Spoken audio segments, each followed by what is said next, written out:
आपको क्या नहीं दिखता? सब दिखता है? आप बताओ क्या नहीं दिखता? भैया आपको सब दिखता है? आंखें बिल्कुल ठीक हैं? तो बताओ, दिख रहा है सब चीज? ऐसा कुछ है जो नहीं दिखता? सब दिखता है? कुछ है जो नहीं दिखता है? भगवान नहीं दिखते? दिखते हैं। क्या नहीं दिखता आपको? चलो आपको सब दिखता है, अच्छी बात है। मैया आपको सब दिखता है? बोलो हाँ। क्या नहीं दिखता आपको?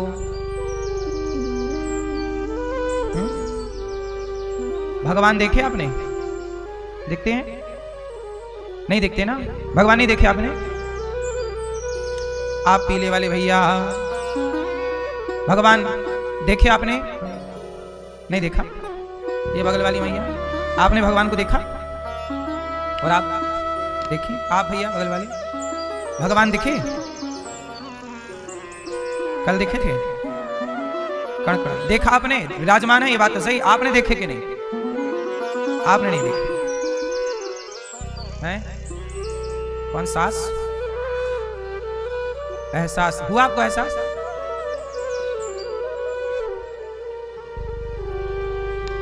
कई बार हमें लोग कहते हैं ना आपको दिखता है, पर देखो आप सबको किस किस को दिखता है आंखों से? जिसको दिखता है वो हाथ उठा सकते हैं। जिसको दिखता है, जिसको दिखता है ना उससे भी कुछ नहीं दिखता। और कई बार जैसे कुछ नहीं दिखता उसी को सब कुछ दिख जाता है। सूरदास जी को कुछ नहीं दिखता था पर उन्हीं को सब कुछ दिखता था, और दुर्योधन को सब कुछ दिखता था पर उसी को कुछ नहीं दिखता था। रावण की आंखें कितनी थीं? कितनी? 10 के 20। रावण की 20 आंखें थीं। 20 आंखों से भी उसे कुछ नहीं दिखता था। 20 आंखों से भी उसे कुछ नहीं दिखता था। और हनुमान जी को 2 आंखों से सब कुछ दिख गया।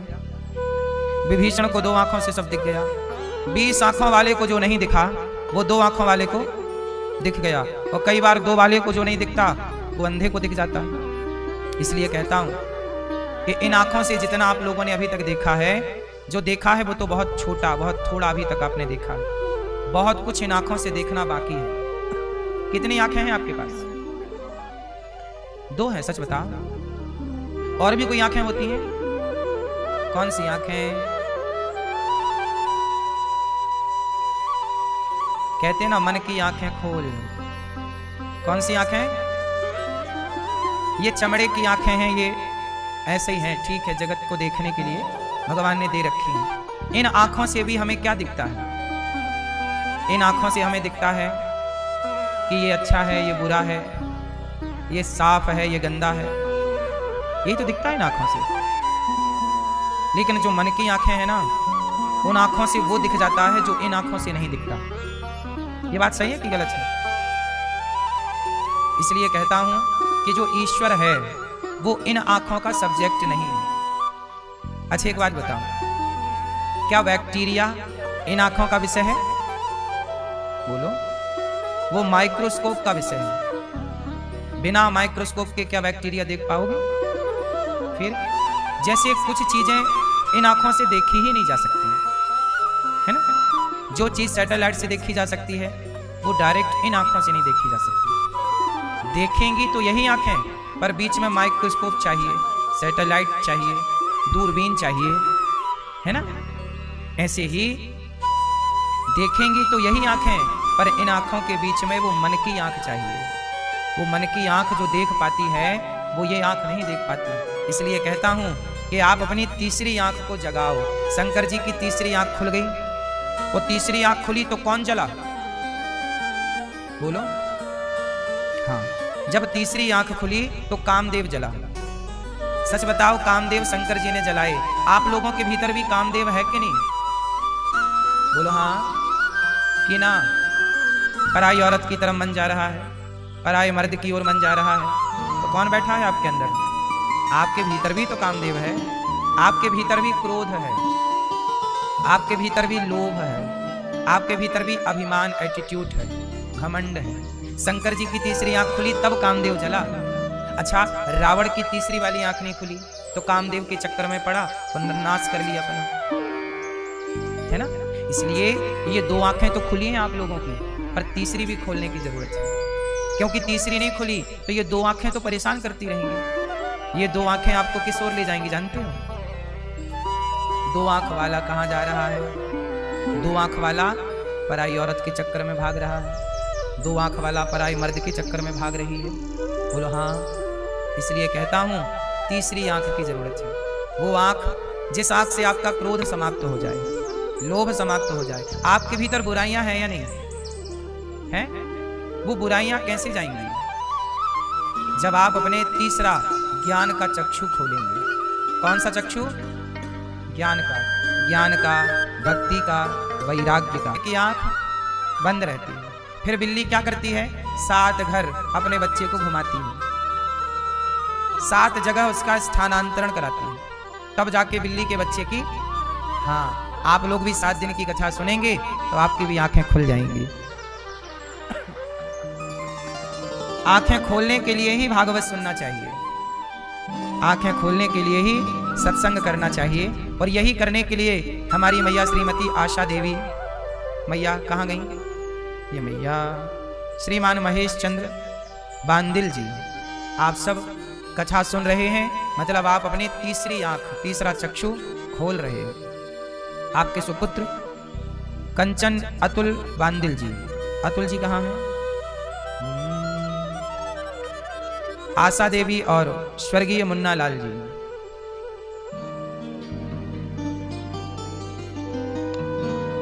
मतलब ननंद भौजाई दोनों का नाम आशा है। अच्छा, देवरानी जेठानी। अच्छा, ये लड़ाई तो होती नहीं होगी फिर। एक राशि वाली है ना, कोई विवाद नहीं। अच्छा,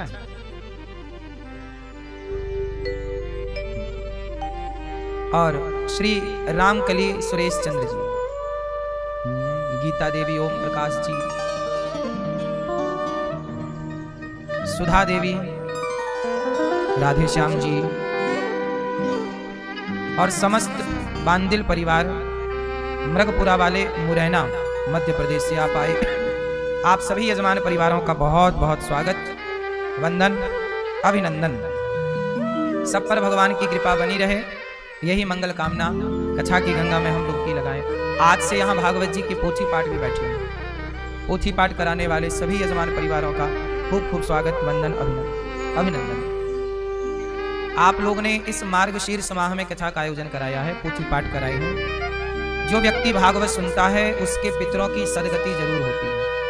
पितरों की सदगति चाहते हो, पितृ दोष से मुक्ति चाहते हैं तो भागवत जरूर सुनना चाहिए। इसे अघहन भी कहते हैं। ये कौन सा महीना चल रहा है? अघन। अघ मतलब क्या होता है? अघ मतलब पाप होता है। जो पाप का हनन करे, मतलब पाप को समाप्त करे, वो माह अघहन है। भगवान कृष्ण 12 महीने में अघहन को कृष्ण का स्वरूप माना गया। अघहन कौन है? माना कृष्ण ही। इसलिए आप लोग बड़े पावन पवित्र महीने में भागवत जी का आयोजन करा रहे हैं। अभी 26 तारीख से 26 नवंबर से ब्रजमंडल की 84 कोस की परिक्रमा होगी। जिसको भी 84 कोस की यात्रा में चलना है नाम लिखा सकते हैं। आगामी भागवत जी के पोथी पाठ 4 दिसंबर से 10 दिसंबर होंगे। आप भी अपने पितरों पूर्वजों के नाम से भागवत जी के पोथी पाठ करा सकते हैं। जो आए हैं यजमान परिवार, सबका बहुत बहुत स्वागत कि आपने अपने पितरों के लिए इतना बड़ा आयोजन कराया, पूर्वजों के लिए। भागवत की कथा आप लोग सुन रहे हैं और भागवत से ही हमें ज्ञान, भक्ति, वैराग्य 3 की प्राप्ति होती है। भागवत किसने सुनाई, किसको सुनाई, आपको ये विदित है, ज्ञात है? सबसे पहले भागवत किसने किसको सुनाई? सबसे पहले भागवत सुनाई भगवान श्रीमन नारायण ने ब्रह्मा जी को। फिर ब्रह्मा जी ने सुनाई अपने पुत्र देवर्षि नारद जी को। फिर नारद जी ने सुनाई वेद व्यास जी को। फिर वेद व्यास जी ने सुनाई शुकदेव जी को। और एक बार भगवान शिव ने सुनाई माता पार्वती को, तो वहां पर सुना सुखदेव जी ने, शुक तोता। फिर वो तोता अपनी मां के पेट में चले गए। और फिर 12 वर्षों बाद सुखदेव जी भगवान जब बाहर आए तब वेद व्यास जी ने उन्हें भागवत सुनाई। और वही सुखदेव जी ने राजा परीक्षित को सबसे पहले, धरती में सबसे पहले भागवत किसने किसको सुनाई? तो सुखदेव भगवान ने राजा परीक्षित को सुनाई। कहाँ सुनाई? शुकताल में। परीक्षित जी कौन है? अभिमन्यु के बेटा। अभिमन्यु कौन है? अभिमन्यु अर्जुन के बेटा। अर्जुन कौन है? पांडु के बेटा, पांडु पुत्र। पांडु कौन है? वेद व्यास जी के पुत्र। तो यह परंपरा सामान्य नहीं है। भागवत जो सुनाता है वो सुखदेव जी हैं और जो सुनता है वो परीक्षित है। अच्छा, परीक्षित जी ने भागवत क्यों सुनी? परीक्षित जी को एक संत का अपमान कर दिया था परीक्षित जी ने। परीक्षित जी ने एक सांप को उठाया, मरा हुआ सांप, और एक साधु के गले में लपेट दिया, समीक ऋषि के गले में। तो राजा परीक्षित ने, आखिर इतने पढ़े लिखे, इतने समझदार, भगवान कृष्ण की बहन है सुभद्रा है, सुभद्रा के पुत्र अभिमन्यु हैं और अभिमन्यु के बेटे परीक्षित हैं। मतलब ये भगवान के वंश से जुड़े हुए हैं। इतना पवित्र वंश वाला व्यक्ति, इतना धर्मात्मा राजा परीक्षित जी बहुत धर्मात्मा थे। इनके राज्य में कोई चोरी नहीं, कोई डाका नहीं, कोई शराब नहीं, कोई मांस नहीं, कोई चरित्रहीन तो कुछ भी नहीं था। बड़े पवित्र राजा थे। अब सवाल खड़ा हुआ कि इतना पवित्र राजा, इतना समझदार राजा, आखिर कोई समझदार व्यक्ति, देखो दो कौड़ी का व्यक्ति साधु संतों का अपमान करता है तो समझ में आता है कि तो मूर्ख है, क्यों? लेकिन एक समझदार व्यक्ति वो भला साधु संतों का अपमान क्यों करने लग गया? क्यों? जो सदा साधुओं के पांव धोता है, सदा संतों की आरती उतारे, आज क्या उसके मन में आई? परीक्षित जी के मन में ऐसा क्या आया कि उन्होंने एक साधु का अपमान कर दिया? अच्छा, परीक्षित जी ने संत का अपमान क्यों किया आप जानते हैं?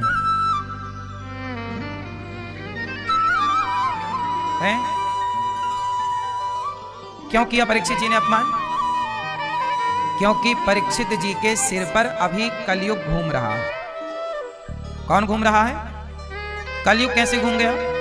तो बात पूरी ऐसी है कि एक दिन परीक्षित जी जंगल जा रहे थे शिकार खेलने। शिकार पहले के राजा महाराजा शिकार करते थे।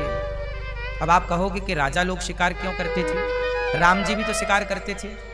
सीता जी ने कहा सोने का मृग लाओ, तो लाओगे कब? जब मारोगे तब लाओगे। तो क्या राम जी भी शिकार करते थे? क्या दशरथ जी भी शिकार करते थे? क्या पांडु भी शिकार करते थे? क्या परीक्षित जी भी शिकार करते थे? तो सुनो, पहले के राजा महाराजाओं को शिकार करने का अधिकार था। क्यों? जैसे डॉक्टरों को चूहे पर एक्सपेरिमेंट करना रहता है। क्या बिना चूहे पर एक्सपेरिमेंट किए, बंदर पर एक्सपेरिमेंट किए, क्या कोई भी डॉक्टर हो सकता है? उत्तर दीजिए। नहीं। डॉक्टर, ऐसा कोई डॉक्टर नहीं है जिसको पढ़ाई के दौरान चूहे पर एक्सपेरिमेंट ना कराया गया हो। कई बार तो बंदरों पर एक्सपेरिमेंट होता है और भी कुछ जानवरों पर हो सकता है, मुझे उसकी जानकारी ज्यादा नहीं है। चूहा और बंदर की तो मुझे पता है कितना होता है। क्यों जी, बात सही है कोई आप में से डॉक्टर? नहीं। चूहे पर एक्सपेरिमेंट करते हैं कि नहीं डॉक्टर? बोलो हाँ। तो बताओ, चूहे पर जब एक्सपेरिमेंट करते होंगे तो चूहा मरता होगा, तो क्या डॉक्टर को हत्या लगेगी? बोलो, क्यों नहीं लगेगी? क्योंकि वह पढ़ाई का, शिक्षा का एक सब्जेक्ट है। क्यों भैया, सही है? मोबाइल वाले भैया गूगल पर सर्च कर रहे हो? नहीं कर सकते। सुनो ध्यान से, जैसे डॉक्टर चूहे पर एक्सपेरिमेंट करते हैं, ऐसे पहले जमाने के राजा शिकार करते थे। अच्छा, शिकार करने के दो कारण थे पहले के राजा लोग। और सुनो, शिकार करने का अधिकार केवल राजा का था, मेरा और आपका, अर्थात आम पब्लिक का। अच्छा, राजा शिकार कर सकता था। शिकार करने के दो कारण थे। कारण आप बता सकते हैं तो आप बताओ।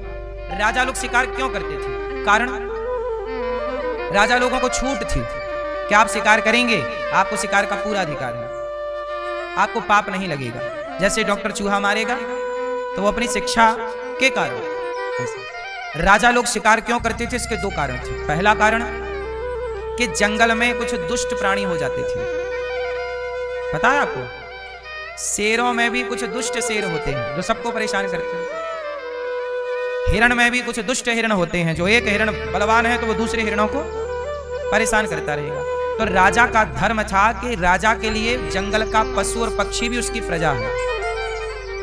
राजा का शासन केवल मनुष्यों पर नहीं, पशु पक्षियों के लिए भी वो राजा है, सबका राजा है। तो जो उद्दंडता फैलाए जंगल में, उस पशु को मारना राजा का धर्म है।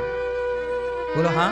जैसे आपने पुराने टाइम पे देखा होगा, गांव में कुछ बैल होते थे, बैल और कुछ गाय, वो ज्यादा ऊधम मचाती थी, तो किसान लोग क्या करते थे, उसके गले में इतना बड़ा डंडा डाल देते थे नीचे लटक, उससे वो दौड़ती नहीं थी। आप में से कितने लोग पहले ये सब देखे हैं? ऐसा ना मैं झूठा पड़ जाऊं ना, आज के लड़के नहीं जानते सब चीजें। गले में क्या डाल देते हैं? इतना बड़ा डंडा। इससे क्या होता है कि वो गाय ऊधम मचाती है, कुछ बैल ऊधम मचाते हैं।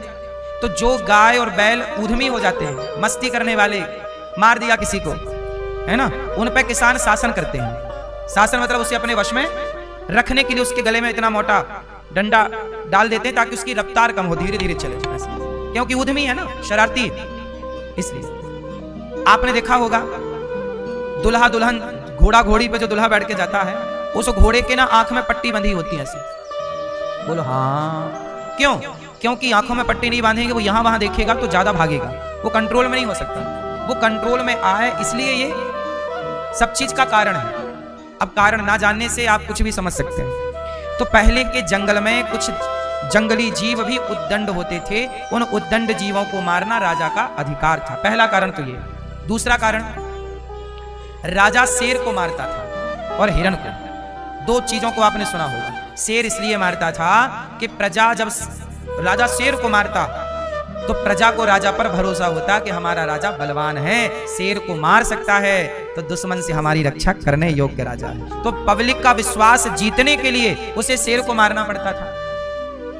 हिरण को क्यों मारता? हिरण को वही मार सकता है जो निशानेबाज है। बोलो हाँ। हिरण तो यूं भागता है ना, चुटकी में, इतनी देर में तो भाग गया। हिरण को जो मार सकता है वो निशानेबाज ही होगा, तीरंदाज। तीरंदाजी, यदि तीर आप चलाना जानते, इससे प्रजा को यह विश्वास होता था कि हमारा राजा निशानेबाज है, ये दुश्मन को मार सकता है। जो हिरण को नहीं मार सकता वो दुश्मन को भी, क्योंकि हिरण प्रत्यक्ष भाग रहा है, ऐसे दुश्मन भागता, उसे मारना है। तो राजा इसलिए शिकार करते थे। तो शिकार करने का मैंने केवल कारण बताया। राम जी क्यों शिकार करते? राम जी भी राजा हैं। पांडु क्यों शिकार करते? पांडु भी राजा हैं। दशरथ जी क्यों शिकार करते? दशरथ जी भी राजा हैं।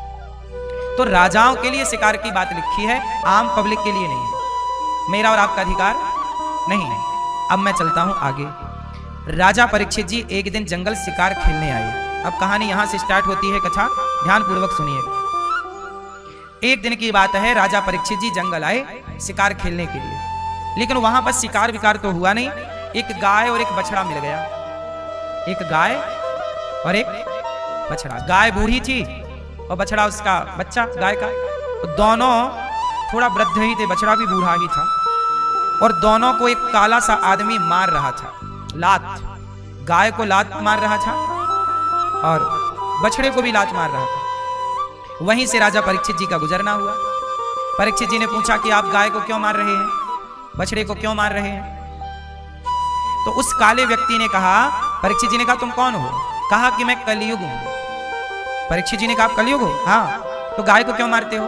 कलयुग बोला, जहां गाय की सेवा है, गाय है, वहां मैं रह नहीं पाता, इसलिए गाय को मार के हटा रहा हूं। राजा परीक्षित जी ने कहा तुम गाय को मार रहे हो लात से?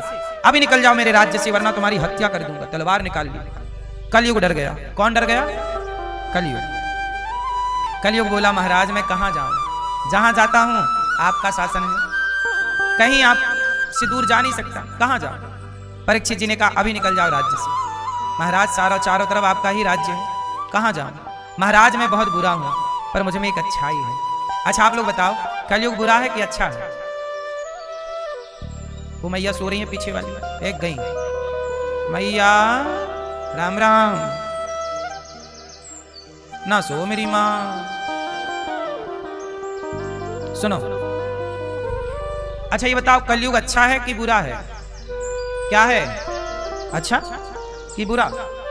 मैया कलयुग अच्छा कि बुरा? कलयुग बुरा कि अच्छा? कलयुग बहुत अच्छा है।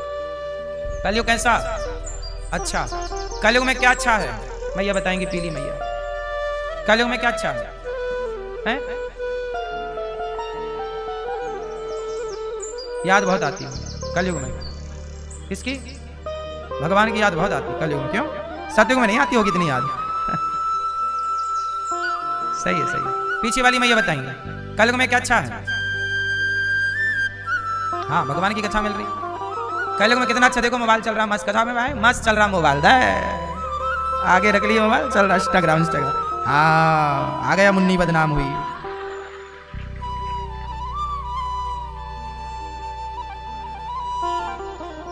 सुनो, कलयुग में सबसे अच्छा है कलयुग केवल नाम आधारा। कलयुग इतना अच्छा है कि सतयुग त्रेता द्वापर में जो सदगति बड़े जप तप यज्ञ से होती थी, कलयुग में वही अच्छी गति केवल भगवान का नाम जपने मात्र से हो जाती है। कोई प्रेम श्रद्धा भाव से नाम जपे, केवल श्रीमन्नारायण श्री कृष्ण श्रीमन्नारायण, राधे कृष्ण श्री कृष्ण गोविंद हरे मुरारी। कोई प्रेम से नाम जपे तो नाम के बल पर वह भव से, किसके बल पर? किसके बल पर? ये कलयुग है। कलयुग में ये अच्छाई है कि कलयुग में नाम बड़ा प्रभावी है। अजामिल जैसा पापी नाम लेके तर गया, बड़ा पापी था। आप जानते हो अजामिल को? क्यों भाई, आप जानते हो अजामिल को? भाई आप जानते हो? आप जानते हैं अजामिल को? आपके पड़ोस में रहता था। अजामिल जैसा पापी भी नाम के बल पर तर गया।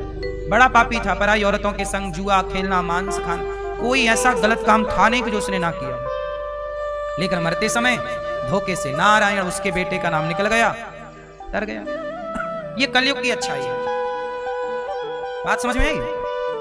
इसलिए आपसे मेरी हाथ जोड़ के विनती है, काम करो पर चलता रहे भीतर श्रीमन्नारायण श्रीमन्नारायण, राधे कृष्ण श्री कृष्ण गोविंद हरे मुरारी, हे नाथ नारायण, सीताराम सीताराम, हरि हरि हरि बोल, हरि शरण विष्णु विष्णु विष्णु। जो भी नाम अच्छा लगे, ओम नमः शिवाय, ओम नमः, जो अच्छा आपको लगे। एक नाम, भगवान के सारे नाम प्रिय हैं। आप नाम जपते रहो, काम करते रहो।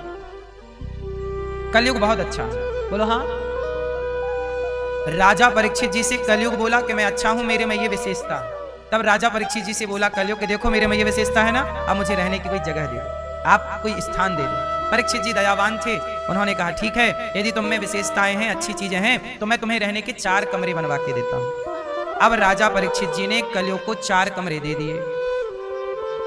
ये राजा परीक्षित जी ने इसलिए दिए कि उस जमाने में ये कमरे थे ही नहीं। क्या पता था परीक्षित जी को कि आजकल ये कमरे घर घर हो जाएंगे। परीक्षित जी ने निवास दे दिया, रहो। कहां रहो? द्यूतम।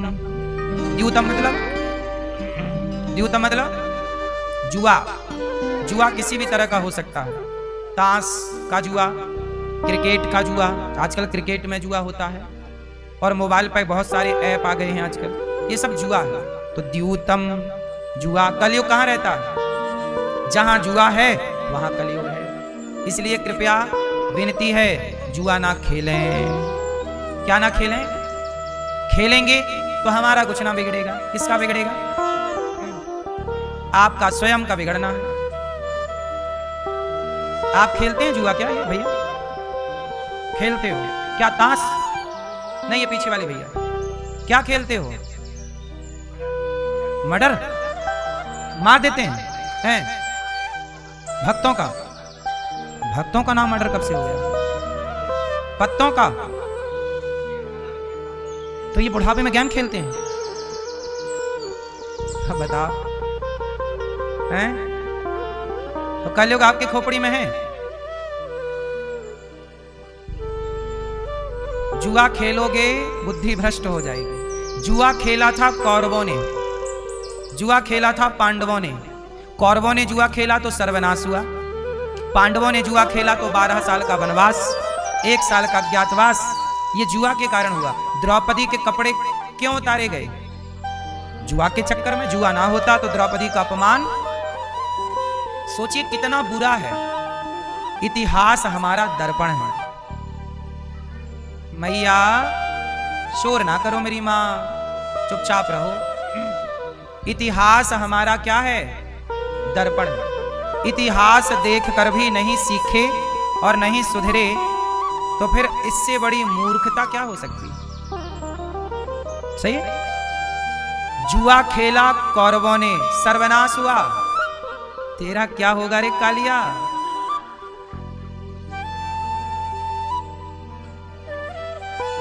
जुआ खेलोगे तो क्या होगा? सर्वनाश। इतिहास साक्षी है, ये हम नहीं बोल रहे हैं। क्यों? जब हम जानते हैं कि ये गलत है। क्यों जाना? क्यों जाना? इतिहास में ये घटना घट चुकी है ना, आप समझ रहे हो ना, फिर क्यों? इसे तो जानकर कुल्हाड़ी मारना बोलेंगे पाँव में। मैं जानता हूं कि जुआ खेलना गलत है, फिर भी मैं जुआ खेलूं तो मेरा नुकसान तो होगा। बोलो हाँ। द्यूतम, जुआ ना खेलिएगा। बोलो हाँ। तो अब ना खेलना भैया जी, हैं? पक्का वादा? सही नहीं खेलोगे? पक्का? खाओ मां कसम। मैं नहीं चली गई तो क्या हुआ? खाओ मां कसम के जुआ नहीं खेलोगे। नहीं खेलोगे? अब नहीं करोगे मर्डर? द्यूतम। घर वाली हैं? मैया आपकी कसम खा रहे हैं। अब नहीं खेलेंगे, वो समझदार हैं। द्यूतम, इतिहास उठाना जुआ का। जिन जिन ने जुआ खेला है, कितने लड़के बर्बाद हो गए जुआ खेल के। 10 लाख का कर्जा हो गया, 5 लाख का कर्जा हो गया, लाख का कर्जा, किसी के 50 लाख भी बर्बाद हो गए जुआ के चक्कर। क्यों? जो गलत है मतलब गलत। देखो गलत को आप कितना भी, नीम में कितना भी शहद लगाओ वो रहेगी कड़वी ही। जुआ को कितना भी तुम सही बताओ, सही समझो, लेकिन रहेगा वो। जो गलत है उसे गलत ही कहो। जुआ गलत है मतलब गलत। क्यों? बात सही है, गलत है। द्यूतम। कलयुग का दूसरा ठिकाना है पानम। क्या है भैया? पानम। पानम मतलब शराब, मदिरा, दारू। शराब ना पीजिएगा। आप में से कोई पीता है क्या? कौन पीता है? सब पीते हैं। आप पीते हो? पीले वाले भैया सही। और ये भैया आप वाले मूछ वाले नहीं पीते? सही। हाँ। और आप भैया? आप जी, आप पीते हो शराब? रोज पीते हो? कभी कभी? कभी कभी। कैसी लगती है पीने में? हैं? मीठी, खट्टी, कड़वी? तो काहे पीते हो? हैं? कड़वी चीज पीना है तो जूड़ी ताप पी लिया करो। अच्छी चीज जूड़ी ताप। क्यों? जूड़ी ताप एक दवाई है ना बुखार की, बड़ी कड़वी रहती है। शराब पीने से फायदा है? काहे पीते हो? अच्छे, शराब पीने से कोई फायदा है? फिर क्यों पीते हो? उत्तर दो। जब फायदा नहीं है, स्वाद भी अच्छा नहीं है, क्यों पीते हो? हैं? हैं? सब लोग चुप रहो, इनको बोलने। कभी कभार आपका विवाह हो गया, पत्नी को ही पिलाते हो और बच्चों को? क्यों? बेटा है, बेटी है, बेटा है, उसको भी देते हो शराब? थोड़ी सी चम्मच में दिया करो। कभी कभी उसे भी, आप भी तो कभी कभी पीते हो, कभी कभी उसके लिए भी ले आया करो। ले बेटा आज तेरे लिए लाया हूं पौआ, पी। अच्छा शराब पीना सही है?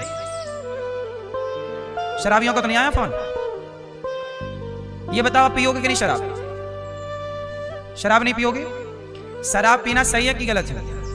गलत है ना? तो अब आप पक्का वादा करो कि शराब नहीं पियोगे। शराब पी के कितने लोग बर्बाद हो गए। मिला क्या? किडनी और खराब हो गई, लीवर और खराब हो गया, घर के जेवर गहने और बिक गए। आपकी तरक्की में बाधा है शराब। सही है कि गलत है? दोस्त यारों के बीच में बैठ के पीते हो कभी कभी। ये दोस्त यार तो चाहते ही हैं कि तुम शराबी बन जाओ। दुनिया आपको बिगाड़ना चाहती है। अच्छा एक बात बताओ, जो आपको शराब पिलाता है वो आपके लिए सही सोच रहे हैं, या जो आपसे कहते हैं भैया शराब ना पियो वो आपके शुभ चिंतक हैं? आपका शुभ चिंतक कौन है? जो पिला रहे हैं वो, या जो मना कर रहे हैं वो? तो हम आपके शुभ चिंतक हैं कि नहीं? और आपके वो दोस्त जो आपसे कहते हैं यार पी लो क्या होता है, ये दोस्त नहीं है, ये दुश्मन है। किसी का बिगाड़ना हो उसे शराबी बना दो, खत्म हो जाएगा। किसी को पीक पे तरक्की कर रहा है, शराबी बना दो, नीचे आ जाएगा। सही है कि गलत है? लेकिन आप कभी किसी को शराब ना पिलाना, किसी को उठते हुए को गिराना मत। आपके जो दोस्त आपको शराब पिला रहे हैं वो सब चाहते हैं कि आप तरक्की ना करें, नीचे रहें। क्योंकि असफल व्यक्ति कभी नहीं चाहेगा कि आप सफल हो, वो चाहेगा मैं असफल हूं तुम भी मेरी तरह रहो। सफल व्यक्ति ही आपको सफलता देखना चाहेगा, सफल देखना चाहेगा। असफल व्यक्ति कभी आपको सफल होने क्यों देगा? वो अपने दृष्टिकोण से आपको देखेगा, अपने नजरिए से देखेगा और अपनी जगह ही आपको देखना चाहेगा कि मैं यहां हूं, तुम भी यहीं रहो, तुम आगे ना जाओ। और ये बात सबके लिए हम बोल रहे हैं। आपका कोई दोस्त आपको शराब पिलाए, वो आपका सबसे बड़ा दुश्मन है। क्यों जी? बात सही। चलो दोस्त किसे कहते हैं, जरा दोस्त की परिभाषा आप दो। दोस्त किसे कहते हैं? मित्र। देखो चुप रहिएगा, सब लोगों से मेरी विनती है, मैं हर बात 1-1 करोड़ की बता रहा हूं आपको, समझ नहीं आए वो आपका अपना विषय है, लेकिन बात सारी 1-1 करोड़ की है। बोलो हाँ।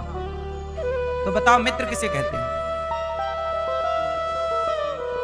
बुरे वक्त में काम आए वो मित्र है। जैसे शराब पीने का मन है और लेके बोतल आ जाए,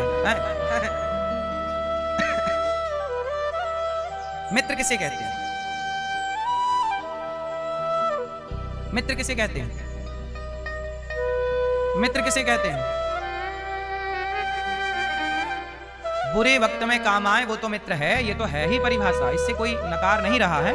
जो ना मित्र दुख हो ही दुखारी, तेना ही विलोकत पातक भारी। ये तुलसीदास जी लिख रहे हैं, राम जी कह रहे हैं कर्ण ने मित्र का साथ दिया।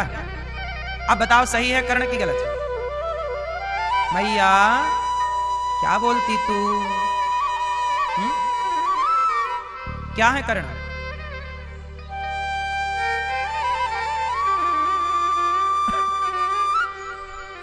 सुनो, कर्ण सही है कितने लोग स्वीकार करते हैं? हाथ उठा के बताओ। कर्ण सही है। कर्ण गलत है कितने लोग स्वीकार करते हैं? कुछ लोग कह रहे हैं कर्ण गलत है, कुछ कह रहे हैं सही है। दुर्योधन के सभा में जब द्रौपदी के कपड़े उतारे जा रहे थे, उस समय कर्ण भी वहां मौजूद थे। मित्र किसे कहते हैं? मैं परिभाषा में कर्ण का नाम रख रहा हूं। कर्ण जानते थे कि द्रौपदी के कपड़े उतारना गलत है, पर कर्ण ने दुर्योधन को रोका क्यों नहीं? कर्ण ये कह सकते थे कि मित्र, एक नारी को सभा में निर्वस्त्र करना धर्म नहीं है। अरे मित्र उसे कहते हैं जो गलत से मित्र को रोके। आपका मित्र आप गलत कर रहे हैं तो आपका मित्र ये नहीं कि तू गलत कर रहा है तो चल मैं भी तेरा साथ दूं। जो गलत में रोके और सही में साथ दे वो मित्र है। मित्र का मतलब ये नहीं कि तू बलात्कार कर रहा है, चल मैं भी करता हूं तेरे साथ। ये मित्रता नहीं है। मित्रता तो ये है, आप जानते हो कि मेरा मित्र गलत चला गया, गलत रास्ते पर है, उसको सही करना, मोटिवेट करना। भाई तू गलत जा रहा है यार, तू शराब क्यों पीने लग गया, तू गांजा क्यों पीने, तू गलत है, ला हाथ पकड़ के जो निकाल ले। गलत से गुरु नहीं हो सकते, सब मित्र नहीं हो सकते। यदि आपने सबको गुरु मानकर मंथरा जैसों से भी सीख लिया और मंथरा जैसों की सलाह ले ली, तब तो लुटिया डूब जाएगी। कर्ण चाहते तो महाभारत रोक सकते थे। कैसे?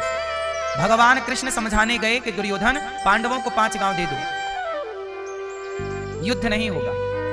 बोला हाँ, गए थे ना भगवान कृष्ण, गए पांडवों को 5 गांव दे दो, युद्ध नहीं लड़ना। भाई गलत है, क्यों मारा काटी करें, क्यों तुम्हें मारूं, क्यों मैं मरूं, गलत है। दुर्योधन इतना दुष्ट कि भगवान कृष्ण की बात नहीं सुनी। अच्छा, कर्ण चाहते तो दुर्योधन को समझा सकते थे, क्योंकि कर्ण की बात दुर्योधन मानता था। कर्ण चाहते तो बोल देते कि यार युद्ध करना समाधान नहीं है, तुम पांडवों को 5 गांव दे क्यों नहीं देते, तुमने उनकी सत्ता लूट ली है, तुमने उनका इंद्रप्रस्थ ले लिया है, 5 गांव दे दो ना। चाहता तो कर्ण ये कह सकते थे, पर कर्ण खुद नहीं चाहते थे कि युद्ध रुके, क्योंकि कर्ण को एक लालच था स्वयं को श्रेष्ठ धनुर्धर बनाना। और स्वयं श्रेष्ठ धनुर्धर कब बनेंगे? जब अर्जुन मरेंगे। तो ये चाहते ही थे कि युद्ध, याद रखिएगा, कई बार आपको कुछ लोग सलाह देते हैं, कई बार उनकी सलाह में भी स्वार्थ होता है। कुछ लोग क्या होता है, जब आप अपने पिता से लड़ते हो, जब आप अपने भाई से लड़ते हो ना, तो गांव के, समाज के, परिवार के कुछ लोग आपको समझाते हैं, यार तू सही है, तू सही है, हाँ तूने क्या गलती की, तेरा भाई गलत है। अब ये लोग जो समझा रहे हैं ना, ये सारे शकुनी हैं। ये सारे क्या हैं? ये सब शकुनी का अभिनय कर रहे हैं। अरे इन लोगों को बोलना चाहिए कि भाई तेरा भाई है यार, लड़ाई हो गई, कुछ कह दिया, क्या बात है, चलो गले मिलो। जो गले मिलाए वही ना इंसान है। जो तुम्हारी लड़ाई में, कई लोग तुम्हारी लड़ाई का फायदा उठाते हैं और वो चाहती हैं कि तुम एक ना हो पाओ, क्योंकि तुम्हारे लड़ने से उनका, यही अंग्रेजों ने किया था, फूट डालो शासन करो। इतनी सी बात तुम समझ नहीं पाए, इतना सा तुम देख ना पाए, इसलिए तो हम कहते हैं कि तुम्हारी आंखों से कुछ दिखता है तो कुछ नहीं दिखता। तो जो नहीं दिखता वो भी दिखे, इसके लिए सत्संग करना चाहिए। समाज में ऐसे लोग हैं जो आपके भाई भाई में, पति पत्नी में, माता पिता में, परिवार में फूट डालना चाहते हैं। बोलो हाँ। अब जैसे एक छोटा सा उदाहरण मैं आपको देकर समझा दूं। हो सकता है मेरा ये उदाहरण गलत हो, सही हो तो आप समझ लीजिएगा, गलत हो तो मेरी बात मुझे वापस कर दीजिएगा। जैसे पति पत्नी की हुई लड़ाई, एक उदाहरण दे रहा हूं मैं आपको, सिर्फ पति पत्नी की लड़ाई हुई, जरा सी बात थी, पत्नी चली जाती है मायके, और मायके में माँ बोलती है, पिता बोलते हैं, भाई पूछता है क्या हुआ, वो बोलती है मेरा तो सम्मान नहीं है ससुराल में, सास ने तो ऐसा बोल दिया, ससुर ने ऐसा कह दिया और पति ने ऐसा कह दिया। उस समय लड़की के माता पिता क्या बोलते हैं, अरे तेरे पति की हिम्मत कैसे हुई, कैसा कह दिया, तेरी सास की हिम्मत कैसे हुई, ऐसा कह दिया। समझ लो कि इस तरह समझा रही है यदि माँ, तो ये माँ नहीं है, माँ के रूप में मंथरा है। समझाना ऐसे चाहिए कि बेटा लड़ाई सबके घर होती है, सास सबकी ऐसी ही होती है, पति पत्नी में लड़ाई ऐसे ही होती है। बेटा दो बात तुम सुन लो, दो बात बुला लो अपने दामाद को, प्यार से समझा दो कि भैया हमने अपनी बेटी आपको दी है, जिस बेटी ने माता पिता परिवार का त्याग किया है अपने पति के लिए, उस पति का धर्म है कि वो अपनी नारी का सम्मान करे, वो नारी की इज्जत करे। इस तरह से समझा बुझा के भी बात बन सकती है, लेकिन आदमी वहां अकड़ जाता है और उस अकड़ में अपने हंसते खेलते घर में आग लगा के और पूरे रिश्ते समाप्त कर लेता है। और फिर लोग उम्मीद करते हैं कि चलो जी तुमसे तलाक लेंगे, और तलाक लेने के बाद साल 2 साल के अंदर आप दूसरा लड़का ढूंढने लग जाते हैं। तो क्या गारंटी है कि जो दूसरा वाला मिलेगा वो नहीं डांटेगा, या दूसरी वाली जो औरत आएगी, पत्नी आएगी, वो तुम्हें कुछ अपशब्द नहीं कहेगी? इसकी गारंटी कौन लेगा? सारी जिंदगी बर्तन यदि एक साथ हैं तो खटपट होगी। बोलो हाँ। घाव हो जाता है तो हम घाव होने से हाथ नहीं काटते, उस पर दवाई करके उसका इलाज करते हैं। बोलो माँ मेरी मैया, ठीक क्या नहीं हो सकता? टूटी हड्डी जुड़ सकती है तो टूटे रिश्ते क्यों नहीं जुड़ सकते? प्रकृति कैसी है, हड्डी टूट गई ना आपकी, 2 टुकड़े हो गई, तो 2 टुकड़े हड्डी भी जुड़कर एक हो सकती है, हो जाती है और नेचुरल होती है। प्लास्टर चढ़ा दिया, सही जगह चिपका के, खत्म बात। प्रकृति अपने से उसे ठीक करती है, शरीर अपने से उसे ठीक करता। बोलो हाँ। जब प्रकृति ये कहती है कि 2 हड्डी, टूटी हुई हड्डी एक हो सकती है, तो चलो आज हमारी आपकी खटास है, आज हमारी तुम्हारी लड़ाई है, पर जरूरी थोड़ी है कि आज लड़ाई है तो कल भी लड़ाई रहे। हम कल एक भी तो हो सकते हैं, एक होने की संभावना भी तो है। बोलो हाँ। यदि आप चाहो तो सारी संभावनाएं हैं, और आप चाहो ही ना तब कोई संभावना नहीं। इसलिए भगवान कृष्ण शांति दूत बनकर के गए कि महाभारत से पहले मैं शांति दूत बनकर जाऊं, कल को दुनिया ये ना कहे कि आपने प्रयास नहीं किया था। मैंने तो प्रयास किया जोड़ने का, टालने का, महाभारत टालने का। अब फिर भी तुम्हारी मूर्खता, तुम्हारी अज्ञानता, तुम्हारा एटीट्यूड, दुर्योधन का अभिमान और कर्ण की अज्ञानता, कर्ण का ये घमंड कि मैं सबसे बड़ा बलवान हूं, कैसे साबित होऊंगा, मैं अर्जुन को मारूंगा। अपने को बड़ा मानने, अपने को बड़ा साबित करने के चक्कर में करोड़ों निर्दोष लोगों की हत्या हो गई। कितनी सेना मारी गई, कितने लोग मारे गए, कितनी माएं स्त्रियां विधवा हो गईं, कितनों के बेटा चले गए, भाई चले गए, बच्चे अनाथ हो गए। केवल एक कर्ण को अपने आप को खड़ा करना था कि जी मैं बड़ा हूं, मैं श्रेष्ठ धनुर्धर हूं। इसलिए मेरी मां, कई बार व्यक्ति का स्वयं का अहंकार औरों को ले डूबता है। उदाहरण दूसरा देखिए, गलती रावण ने की, सीता मां को चुरा लिया। रावण की गलती का परिणाम क्या हुआ? रावण के 1 लाख बेटे जो कि निर्दोष थे सारे मारे गए, 1.25 लाख नाती जो कि निर्दोष थे सभी मारे गए, लंका की सेना जो कि निर्दोष थी सभी मारी गई। किसके चक्कर में? एक आदमी, एक वो व्यक्ति जिसको सुधरने का मौका राम ने दिया। हनुमान जी गए, भैया मान जा, सीता मैया वापस कर दे। अंगद जी गए, भैया मान जा, वापस कर दिया। बार बार समझाया है राम जी ने रावण को, बार बार समझाया है भगवान कृष्ण ने दुर्योधन को। याद रखिएगा, जब आप लोग भी कुछ गलत करते हो तब बार बार आपकी आत्मा, आपका गुरु, आपकी माता, आपके पिता, आपके अच्छे मित्र समझाते हैं यार ये मत कर, पर आप नहीं सुनते। मैं समझा रहा हूं शराब ना पियो, मांस ना खाओ, गलत ना करो, लेकिन आप नहीं सुनते और गलत करते हैं और बाद में आप परिणाम भोगते हैं, तब आप रोते हैं। मेरे साथ ऐसा हुआ। जब समझाया जा रहा था क्यों नहीं समझा? कर्ण को भी समझाया था भगवान कृष्ण ने कि देख कर्ण, तू कुंती का बेटा है, राधे नहीं। रावण को भी समझाया, दुर्योधन को भी समझाया। ऐसे प्रकृति हमें भी समझाती है, गुरु के माध्यम से, माता पिता के माध्यम से, बड़े बुजुर्गों के माध्यम से। हम लोग नहीं समझते, हमको लगता है यार ये तो गधा मूर्ख है, हम ही होशियार हैं। और गलती आप करते हैं और बाद में परिणाम बुरा होता है, फिर आप रोते हैं। फिर दोष किसे देते हैं? काल ही कर्म ही ईश्वर ही, मिथ्या दोष लगाएं। काल कर्म और ईश्वर को लोग मिथ्या दोषी मानते हैं कि उनके कारण हुआ। अब मैं आता हूं पुनः उसी बात पर। बताइए, दुर्योधन चाहते तो महाभारत टल जाता कि नहीं? दुर्योधन नहीं, कर्ण दुर्योधन को सही गाइड कर देते, शिक्षा दे देते, नहीं मित्र ऐसा नहीं करना चाहिए। लेकिन उन्हें तो खुद को बड़ा धनुर्धर साबित करने की पड़ी थी ना, कि मैं अर्जुन को मार दूंगा तो दुनिया का सबसे श्रेष्ठ धनुर्धर मैं हूं। ये अपने को बड़ा करने के चक्कर में लोग दूसरे को मारना चाहते हैं। और हम ये कहते हैं कि अपनी लकीर बड़ी जरूर करनी चाहिए, पर दूसरे की लकीर को छेड़े बिना, उसे छेड़िए मत, आप बेहतर करिए। लड़ाइयां लड़नी जरूरी हैं, पर वो लड़ाइयां लड़िए जो धर्म है। व्यर्थ में क्यों लड़ना है ना मेरी मां? तो मित्र कैसा है? जो गलत से रोके, जो गलत में आपका सहयोगी बन जाए, वो मित्र नहीं। इसलिए कहता हूं उसे मित्र मत मानिए जो आपको शराब पिलाता हो, गांजा पिला, वो आपका दुश्मन है। कलयुग का तीसरा स्थान है स्त्रियां। स्त्रियां मतलब पर नारी पर पुरुष। स्त्रियां मतलब, बोलो मेरी मां, पर नारी पर पुरुष। पर नारी पैनी छुरी, तीन तरफ से खाए, धन हरे यौवन हरे, घोर नरक ले जाए।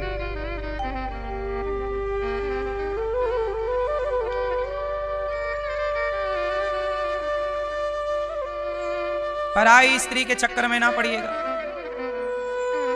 मैया काहे तुम लड़ रही हो मेरी मां? चुप नहीं रह सकती हो। तुम्हारी बहू के साथ तुम क्या व्यवहार करती होगी, और सास के संग? कौन बोल रहा है इतना ज्यादा? पीली मैया हैं? मैया वृंदावन आके भी तुम लड़ रही हो, बताओ। यहां भी खा खा खा खा खा खा चल रहा है।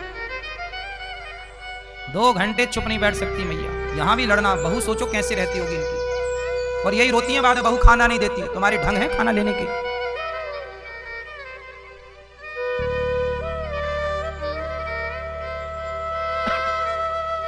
सुनो,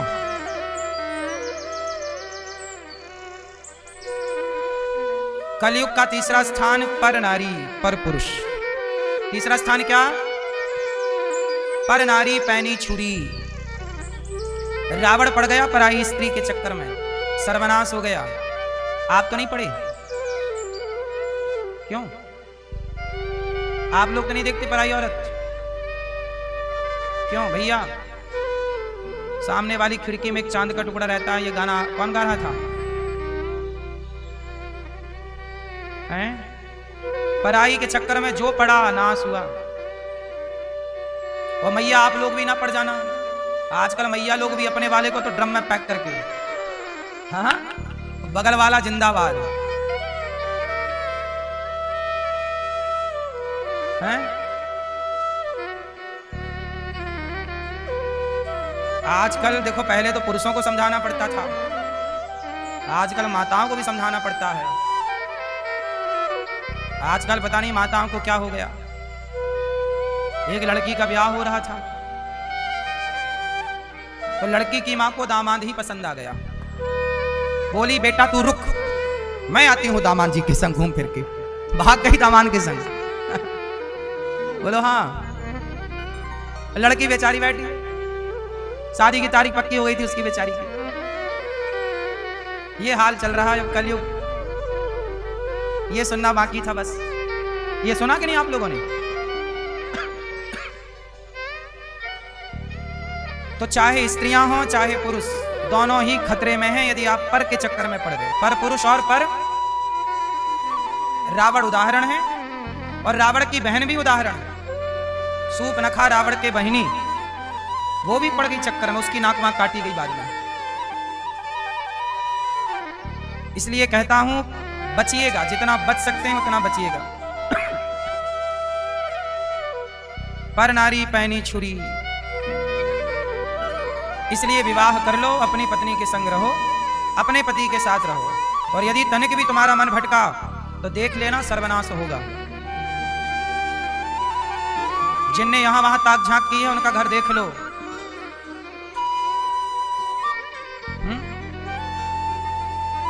किया नहीं तो कर देखो। जिसने जिसने दगा किया है उसका जाकर घर देखो। ईमानदारी से कमाओ, 1 रुपए कमाओ पर ईमानदारी का। क्यों?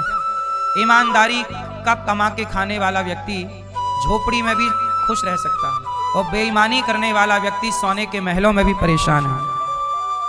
ईमानदार की रोटियां सुख देती हैं, पचती हैं। बेईमानी का 56 भोग भी पचता नहीं है मेरी मां। तो ये राजा परीक्षित जी को कलयुग, उन्होंने जब 5वां स्थान दिया, राजा परीक्षित जी ने सोने की मुकुट पहन रखी थी। वो मुकुट जरासंध की थी। कलयुग जाके परीक्षित जी के सिर पे बैठ गया, और राजा परीक्षित जी के सिर पे जब कलयुग बैठा तो उन्होंने एक संत का अपमान कर दिया। इसलिए राजा परीक्षित जी ने संत का अपमान किया, और राजा परीक्षित जी को संत ने शाप दिया, इति लंघित मर्यादम तक्षका सप्तमे हनि, आज से 7वें दिन तक्षक तुम्हें डसेगा और तुम्हारी मृत्यु हो जाएगी। परीक्षित जी को 7 दिन में मरने का क्या लगा? शाप लगा। राजा परीक्षित जी शुकताल गए और सुखदेव भगवान आए, तब उन्हें भागवत सुनाई कि जिसे 7 दिन में मरना है वो क्या करेगा। भागवत जो सुनता है उसका उद्धार हो जाता है। कोई पापी व्यक्ति भागवत सुने तो तर जाएगा क्या? बोले हाँ। एक पंडित जी थे। कौन से पंडित जी? आत्मदेवा पुरे तस्मिन् सर्ववेद विशारदा। एक पंडित जी थे आत्मदेव, बहुत ध्यान से सुनना। पंडित जी की पत्नी का नाम था श्रीमती धुंधली देवी। पंडित जी बड़े ज्ञानी, विज्ञानी, समझदार। पंडित जी के पास सब कुछ था। तुंगभद्रा नदी के किनारे गांव था। आत्मदेव पंडित जी रहते थे उस गांव में। उत्तमपुर नाम का गांव था, नगर था। पंडित जी रहते, बड़े प्रेम से जीवन गुजारा होता। एक दिन क्या हुआ कि पड़ोसी आ गए पंडित जी के घर में। पड़ोसी बोले, पंडित जी राम राम। हाँ भैया राम राम, कैसे हो? अच्छे हैं। पड़ोसियों ने कहा कि तुम्हारे घर में एक गाय है, वो बछड़ा बछड़ी को जन्म नहीं दे रही है। पंडित जी बोले, पता नहीं क्या बात है, जंगल तो जाती है, पता नहीं कुछ नहीं हो रहा है उसे। बोले, आपके घर में ये तुलसी लगी है ना, बार बार सूख जाती है, क्यों? पंडित जी बोले, पता नहीं भाई, हम तो लगाते हैं, पानी वानी खूब डालते हैं। पड़ोसियों ने जानते हो क्या बोला? बोले, तुम्हारे बेटा नहीं है इसलिए गाय को बच्चा नहीं होता और तुलसी सूख जाती। पड़ोसी इतनी बात कह के चले गए। अब आत्मदेव जी के अंदर घुटन होने लग गई कि लोग क्या सोचते हैं मेरे बारे में, मेरे बेटा नहीं है। हे भगवान, मेरा बेटा क्यों नहीं है? अब मैं जी के क्या करूंगा? पड़ोसियों की बातें इतनी मन में लगी, हृदय में लगी, इतने घायल हुए आत्मदेव जी कि अपना घर छोड़ के जंगल चले गए। अब मैं मर जाऊंगा। देखो जरा, आप लोग क्या बोलते हैं आपको फर्क नहीं पड़ता, पर जिसके लिए बोलते हैं उसे बड़ा फर्क पड़ता है। आप तो बोलकर भूल जाएंगे। सही कहिए, दिल किसी का प्रसन्न हो ऐसा कहिए। पड़ोसियों ने मार दिए ताने। ऐसे आप लोग भी गलती करते हो। किसी को बेटा ना होए, किसी स्त्री को, तो हमारी माताएं तो बेचारी को जीने नहीं देती। जहां मिलेंगी है कुछ, है कुछ। जान रही है कि बेचारी को डॉक्टर ने मना कर दिया, नहीं हो सकता, कोई प्रॉब्लम है शारीरिक, फिर भी मजे लेंगे। है अरे राम राम, इनकी बहू के तो कुछ नहीं। किसी पे हंसना कितना बड़ा पाप है। हंसने से याद आ गया, अष्टावक्र जी का नाम सुना है? अष्टावक्र जी हैं, कहोड़ ऋषि के पुत्र, उनके पिता को ना शास्त्रार्थ में जनक के यहाँ, वो शास्त्रार्थ में हार गए तो जनक के यहाँ एक पंडित थे ज्ञानी, वहां का नियम था जो हार जाएगा उसे पानी में डुबा दिया जाए, मार दिया जाए। तो कहोड़ मतलब जब अष्टावक्र जी अपने मां के पेट में थे ना, तब इनके पिताजी शास्त्रार्थ में हार गए और उन्हें मार दिया गया। जब ये बड़े हुए 8-10 साल के, तो इन्होंने अपनी मां से कहा, मां मेरे पिताजी कहाँ हैं? कौन? अष्टावक्र। उनका नाम अष्टावक्र क्यों है? क्योंकि वो 8 जगह से टेढ़े थे। आप ये कह सकते हैं कि वो हाथ टेढ़ा, ये कमर टेढ़ी, कुबड़ कह सकते हैं, कुबड़े थे, 8 जगह से टेढ़े थे। चलते थे ना तो उनका शरीर 8 जगह से लचकता था। देखने में अच्छे नहीं थे, दिखने में भी अच्छे। अब जो 8 जगह से टेढ़ा होगा, काले, पर वो बड़े ज्ञानी थे। एक दिन माँ से कहा, माँ मेरे पिताजी कहाँ हैं? माँ ने कहा, बेटा पिताजी हैं, तुम अभी पढ़ो, पढ़ लिख के वो योग्य हो गए। माँ मेरे पिताजी कहाँ हैं? माँ ने कहा, बेटा क्या करोगे जान के पिताजी का? ना माँ मुझे जानना। तब माँ ने जबरदस्ती की, मेरे पिता कहाँ बता। माँ ने तब बताया कि तुम्हारे पिता जनक की सभा में गए थे और वहां बंदी नाम का एक विद्वान पंडित, उन्होंने तुम्हारे पिता को शास्त्रार्थ में हरा दिया और वो पानी में डूब गए, उन्हें डुबा दिया, मर गया। अष्टावक्र जी बोले, मैं जाऊंगा। माँ बोली, बेटा मैं पति गवा चुकी हूं, पुत्र नहीं, तुम ही तो मेरा सहारा हो। अब देखना, हंसने से मुझे ये बात याद आई, आप भी जरा हंसिएगा, सुनिएगा कि हंसना भी क्या है। हंसना चाहिए वहां जहां हंसने की बात हो, जरूर हंसते रहना चाहिए, जरूर हंसना चाहिए वहां जहां हंसने की बात हो। पर जहां बात हंसने की नहीं है, वहां कदापि नहीं हंसना चाहिए। हाँ, जिंदगी कैसी हो, हंसते हंसते कट जाए रस्ते, जिंदगी यूं ही चलती रहे। तो जिंदगी हंसते हंसते गुजरे, हंसना चाहिए, हंसना जरूर चाहिए, पर किसी पर कभी नहीं हंसना चाहिए। अष्टावक्र जी चले, माँ आशीर्वाद, प्रणाम, चले। अब अष्टावक्र जी जब चलते ना तो भांगड़ा डिस्को एक साथ होता, उनका शरीर लचकीला था। जनक की सभा में पहुंचे तो द्वारपालों ने रोक दिया, रुको, कौन हो तुम? अष्टावक्र जी ने कहा, मुझे जनक से मिलना है, राजा जनक के यहाँ कोई बंदी नाम का विद्वान ब्राह्मण है, मुझे उससे शास्त्रार्थ करना। द्वारपाल बोले, बच्चा तुम बेटा बच्चे हो, तुम्हारी उम्र बंदी से शास्त्रार्थ कर, बंदी बहुत बड़ा ज्ञानी है, बड़े बड़े ज्ञानियों को पछाड़ चुका है, तुम तो बालक हो। अष्टावक्र जी बोले, नहीं मुझे जाने दो। जब द्वारपालों ने रोका, अष्टावक्र जी ने विरोध किया तो आवाज चली गई जनक के यहाँ। जनक जी बोले, आने दो आने दो। आए, जनक का दरबार लगा हुआ था, सभा बड़ी थी, जनक बड़े को हंसी आई, सब हंसे। और जब सब हंसे तो अष्टावक्र जी भी हंसे। अष्टावक्र जी हंसे तो जनक ने कहा कि महाराज, सभा के लोग इसलिए हंसे कि आप टेढ़े हैं, पर आप किस पर हंसे ये बताइए। तब अष्टावक्र जी ने कहा, महाराज क्षमा कीजिएगा, मैंने तो सुना था कि आपकी सभा में विद्वान लोग बैठते हैं, आज आकर देखा तो पता चला कि यहाँ तो मोची बैठे हैं। मोची? हाँ, चमड़े की पहचान किसे होती है? मोची को। पूछो इन मोचियों से, पूछो इन लोगों से, अपने मूर्खों से, अपने मूर्ख विद्वानों से पूछो कि वो किस पर हंसे, मुझ पर हंसे या मुझे बनाने वाले पर हंसे। क्योंकि यदि आज मैं टेढ़ा हूं, आज मैं लंगड़ा हूं, तो मुझे मैंने नहीं बनाया, मुझे बनाने वाले ने ऐसा बनाया। इसमें मेरी क्या गलती? मैं ऐसा हूं, इसमें मेरी क्या गलती? आप ऐसे हैं, इसमें आपकी क्या गलती है? आपको बनाने वाले ने जैसा आपको बना दिया आप वैसे, इसमें आपकी क्या गलती? पूछो इन मूर्खों से, ये हंसे किस पर? मुझ पर हंसे या मुझे बनाने वाले पर हंसे? अब राजा जनक की सभा बिल्कुल स्तब्ध हो गई, चुप। जनक जी की सभा में कोई उत्तर नहीं। किस पर हंसे? मुझ पर हंसे या मुझे बनाने वाले पर? क्यों मैया, आप हो कि आपको बनाने वाला है? आप हो? आप हो? क्यों बताओ जरा, आप लोग हैं कि नहीं है? आपका अपना अस्तित्व है? हमारा अपना कोई अस्तित्व नहीं। हमारा रूप रंग हमने डिसाइड नहीं किया, हमारी आंख कान हमने डिसाइड नहीं किए, हमारे हाथ पांव हमने डिसाइड नहीं किए। किसी के एक हाथ में 6 उंगलियां होती हैं, बोलो हाँ, तो क्या उसने डिसाइड किया था कि 6 होनी चाहिए? किसी के 5 है, बोलो हाँ। कोई लंगड़ा है तो क्या उसने डिसाइड किया था कि मैं लंगड़ा हूं? कोई अंधा है, कोई बहरा है, कोई अपाहिज है, कोई कैसा है? कोई 2 बच्चे एक साथ पैदा हुए पर दोनों जुड़े हैं, ऐसे भी लोग हमने देखे। अब बताओ, क्या उन्होंने ऐसा डिसाइड किया? इसका मतलब है कि हमारा अपना कोई अस्तित्व, हमें बनाने वाले ने जैसे बना दिया, तो पूरी पूरी भूमिका आपकी है कि भगवान की है? अच्छा ये बताओ, आपकी भूमिका क्या है? आपका अपना अस्तित्व क्या है? आपसे सवाल, अस्तित्व भगवान का है कि आपका? आप क्या हैं फिर? ढांचा भी आपका है? ढांचा भी आप बनाते हो? फिर ढांचा आपका है? क्या है आपका? भैया आप बताओ, आपके पास आपका क्या है?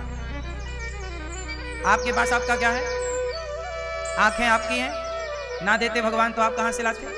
कान आपके हैं, ना देते भगवान आप कहां से लाते? पांव आपके हैं, ना देते भगवान आप कहां से लाते?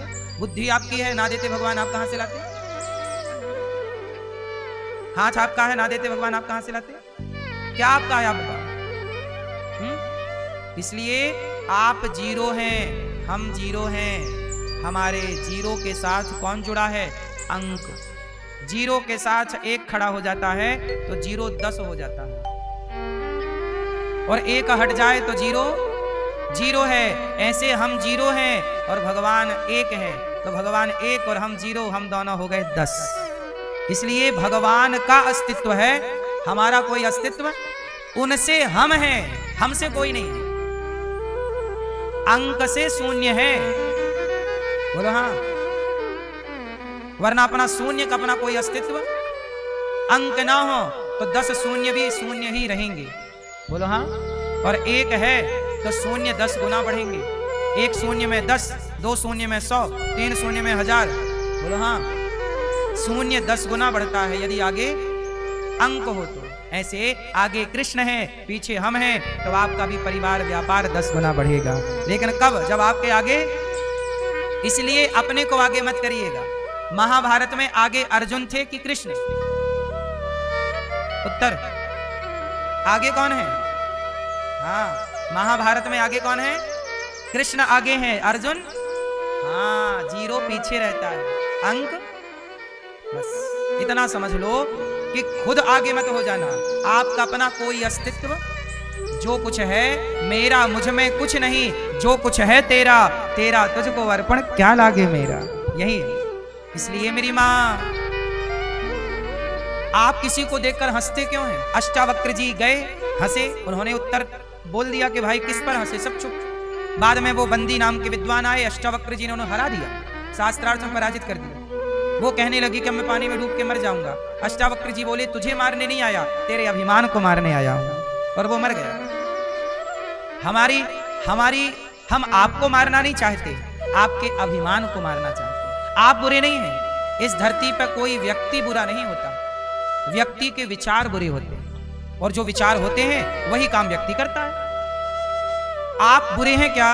नहीं, आपके विचार बुरे हो। रावण बुरा नहीं था, रावण के मन में विचार आ गया सीता मां को चुराने का। ये विचार नहीं आता तो रावण अच्छा था। दुर्योधन के अंदर विचार आ गया कि वो पांडवों की संपत्ति हड़प ले, द्रौपदी के कपड़े उतारे। ये विचार ना होता तो दुर्योधन में क्या बुराई थी? इसलिए व्यक्ति बुरा नहीं होता। कौन बुरा होता है?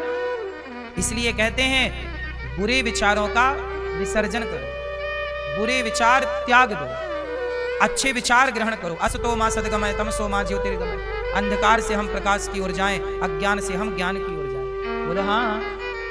अब देखो, आत्मदेव जी को पड़ोसियों ने कह दिया कि तुम्हारे बेटा नहीं है। मैया आप लोग तो नहीं हंसती हो ना किसी पे? बेटा नहीं, अच्छा किसी को बेटा नहीं होता। क्यों नहीं होता किसी को बच्चा? मैया किसी को बेटा नहीं होता। बोलो हाँ, बच्चा नहीं होता, लड़का लड़की कुछ भी। क्यों नहीं होता? क्यों नहीं होता? किसी को होता है, किसी के 4-4 बच्चे हैं, किसी के एक भी नहीं है। विधाता कैसा न्याय है आपका, किसी को है तो 4 4 है, 5 5 है, 2 2 3 3, किसी को एक भी नहीं है। क्यों ऐसा, क्यों क्यों क्यों होता है ऐसा? सुनो, हम बताएं कि आप बताओगे?